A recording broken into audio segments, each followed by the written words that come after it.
Hi, I'm Mary, and this is another magical math moment. This video is designed for students taking Algebra 1 or maybe even pre-algebra, and it's going to talk about solving systems in two variables by graphing. So let's get to it. In our first problem over here, we're going to solve y equals 2 and x equals 1. So remember, when you are solving a system, you are looking for the points of intersection. When I have y equals 2, that is a horizontal line. So all I have to do on the y-axis is go up to 2 and draw a horizontal line. Similarly with x equals, that's a vertical line. So I'm going to go to where x is 1 and draw my vertical line. The solution of the system is where the two lines intersect. So we can see that they intersect right here at the point 1, 2. So we'll write our answer as 1, 2 in parentheses. Whenever you are writing your answer, your solution for a system, you're going to write it as an XY point. You can always remember it goes alphabetically. Let's check out this next one. We have to graph y equals x and x equals -2. All right, so recall that y equals mx plus b from graphing. So in this first function, y equals x, there's no y-intercept written, so we assume it's a +0 at the end. We're going to start at the origin and apply the slope of 1, which is 1 over 1. So from our point, up 1 over 1, up 1 over 1. We can also go down 1 and left 1 because negative over negative is still positive. And we're going to have our line kind of come through like this. The more points you graph, the more accurate your graph is going to look. Here I've got x equals -2. So I'm going to go on the x-axis over 2 to the left and drop my vertical line. I'm looking for the point of intersection, which is right over here at -2, -2. When you are graphing, don't forget to put your arrows at the end of your lines. Teachers get sad when you don't do that. I know, we're weird. Okay, what if you have something a little more tricky? How about something like this? We've got 2x minus 3 and also x minus 1. All right, let's see. We're going to go ahead and set up our axes. So with the first function rule, y is 2x minus 3. The y-intercept is -3, and the slope is 2, which is also 2 over 1. I'm going to start on the y-axis and count down 1, 2, 3. This is the value -3. Then I apply the slope of up 2 over 1. Up 2 over 1. Up 2 over 1.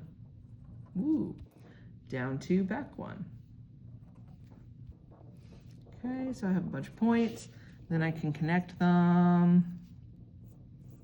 If you've got a straight edge, that's wonderful. I don't.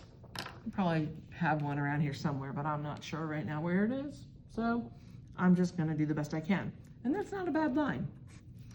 In our next function, the y-intercept is -1. So I'm starting at -1 this time. The slope is 1, which is 1 over 1. -1 is down here. So I'm going from 0 down to -1, and that's my start point.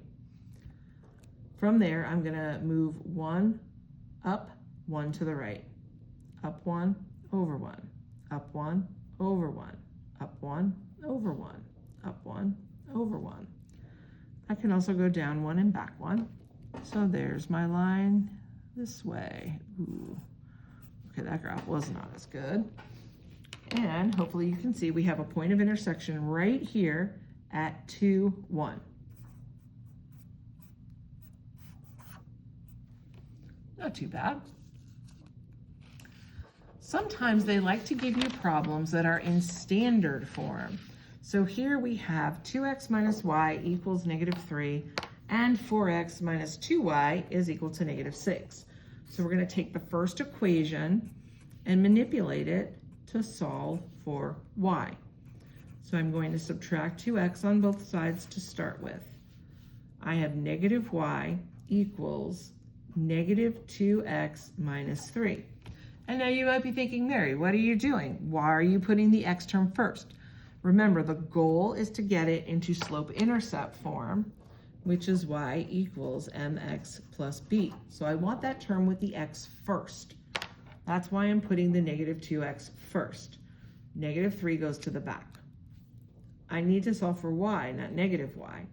So we're going to go ahead and divide everything by -1. That means all of the signs change.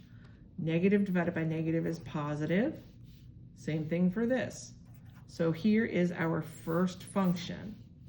I know that the slope is 2, or 2 over 1, and the y-intercept is going to be 3. We're going to repeat this process with 4x minus 2y equals -6. Why don't you go ahead and pause here and see if you can get it to slope-intercept form. Okay, hopefully you had a chance to do some work. Let's see if we get the same thing. We're going to start by subtracting a 4x on both sides. I'm left with -2y equals -4x minus 6. Man, there are a lot of negatives in these problems. Next, we divide by -2. And I get y is equal to 2x plus 3. Hey, wait a minute. This is a weird situation, isn't it? They're exactly the same. So sometimes this happens where we have two functions, but they basically have the same graph. When this happens, it's as though one line kind of lays upon itself. So I'm going to show you what that looks like. If I'm graphing this, I'm going up to 3, 1, 2, 3. And then I am going up 2 over 1. I can also go down 2, back 1, right? So here's my first function. If I'm graphing this, I'm graphing it right over that one. So unlike the other problems we've done where the solution is a point, this is actually the entire line. So if they're asking for a solution, it can be any point on this line. If you substitute those values in for x and y, it's going to work, okay? So when that happens, when it's the entire line, these lines are called coinciding, and they yield infinitely many solutions. So this was kind of a strange one, right?